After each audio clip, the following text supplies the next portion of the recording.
Le Seigneur Jésus dit, « L'Esprit du Seigneur, l'Éternel, est sur moi pour proclamer aux prisonniers la délivrance. » C'est l'Esprit en face de la loi du péché et de la mort. L'apôtre dit, « Et vous n'avez point reçu un esprit de servitude pour être encore dans la crainte, mais vous avez reçu un esprit d'adoption par lequel nous crions « Abba, Père ». Romains 8, 15. Aux Galates, l'apôtre dit, « C'est pour la liberté que Christ nous a affranchis. Demeurez donc fermes et ne vous laissez pas mettre de nouveau sous le joug de la servitude. » Galates 5, 1. L'apôtre dit en outre aux mêmes gens, « Nous étions sous l'esclavage de la loi, mais Christ est venu faire face à notre état d'esclave de la loi. » 4, 3 à 5. Il y a ces paroles si familières qui se trouvent dans la lettre aux Hébreux. Ainsi, il délivre tous ceux qui, par crainte de la mort, étaient toute leur vie retenus dans la servitude. Hébreux 2, 15. Que signifie par crainte de la mort? Si vous considérez le contexte dans la lettre aux Hébreux, il est parfaitement clair qu'il s'agit de la crainte de la conséquence qui résulte de la violation de la loi. Cette lettre fait entièrement face à la loi, et ces Juifs savaient très bien ce qu'était la sanction pour avoir violé la loi. Par la lecture d'incidents consignés dans l'Ancien Testament, nous savons ce que cela signifiait pour des gens qui violaient la loi. Dans certains cas, ils étaient pris, lapidés.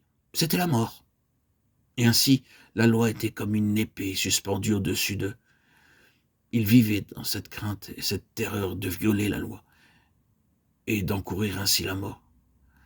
À cause de cette loi, ils étaient toute leur vie retenus dans la servitude, par crainte de la mort. Mais écoutez les paroles de cet autre passage. La crainte n'est pas dans l'amour, mais l'amour parfait bannit la crainte. 1 Jean 4, 18. Oh, combien c'est vrai. Qu'est-ce donc cette muraille? Eh bien, dans sa condition de ruine, elle signifie que quelque chose s'est produit pour causer la mort. Ce quelque chose est un règne de loi qui ne pouvait pas être satisfait. Le créancier ne pouvait pas être apaisé ni satisfait. La loi était le créancier.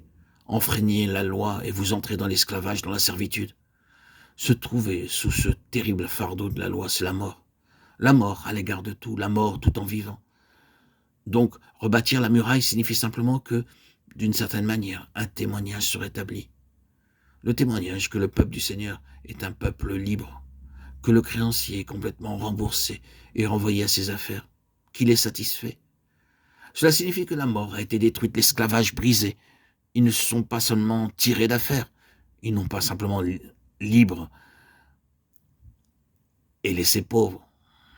Ils sont dans l'opulence, avec des richesses célestes, en tant que peuple riche et libre du Seigneur.